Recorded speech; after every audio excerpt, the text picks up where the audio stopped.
বন্ধুরা, তোমরা তো পকোড়া অনেক ধরনের খেয়েছো, এই ধরনের কি পকোড়া বানিয়ে খেয়েছো? তো চলো এই পকোড়াটা কি দিয়ে করেছি তোমাদের দেখাচ্ছি। দেখো, একটা পেঁপে নিয়েছি, গাছ থেকে সদ্য একটা পেঁপে পেড়ে নিয়েছি, নিয়ে ছাড়িয়ে ধুয়ে নিয়েছি। এবারে পেঁপেগুলোকে আমি গ্রেট করে নেবো। আর এখানটা আমি সব পেঁপে লাগবে না, আমি 3 টুকরো নিয়েছি, 1 টুকরো রেখে দিয়েছি।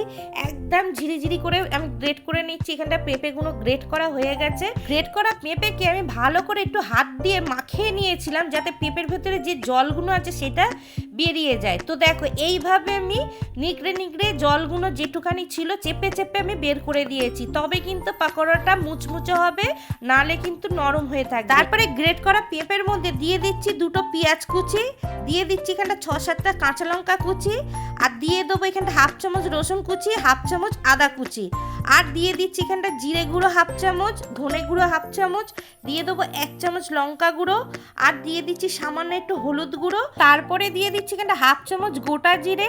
তারপরে এর মধ্যে দিয়ে দেবো 2 চামচ চালের গুঁড়ি। চালের গুঁড়িটা এই পকোড়ার মধ্যে দিলে খুব সুন্দর একটা ক্রাঞ্চি হবে। আর স্বাদ অনুযায়ী নুন দিয়ে দিলাম, আর দিয়ে দিচ্ছি এখানটা 2 চামচ বেসন। তো সমস্ত উপকরণ দিয়ে এবারে ভালো করে মাখিয়ে নেবো। আর এর মধ্যে কিন্তু একটু জলের প্রয়োজন পড়ে না, পেঁপের রসেতে কিন্তু মাখানো হয়ে যায়। বন্ধুরা, এর মধ্যে 2 চামচ আমি কর্নফ্লাওয়ার অ্যাড করেছিলাম, সেটা ভিডিও স্কিপ হয়ে গেছে, তাই তোমাদের বলে দিলাম। কর্নফ্লাওয়ারটা যদি না থাকে 2 চামচ ময়দাও দিতে পারো। আগে থাকতে কড়ার মধ্যে তেল দিয়ে তেলটাকে গরম করে নিয়েছি। তেলটা যখন গরম হয়ে গেছে, এবার পাকোড়াগুলো তেলের মধ্যে ছেড়ে দিচ্ছি।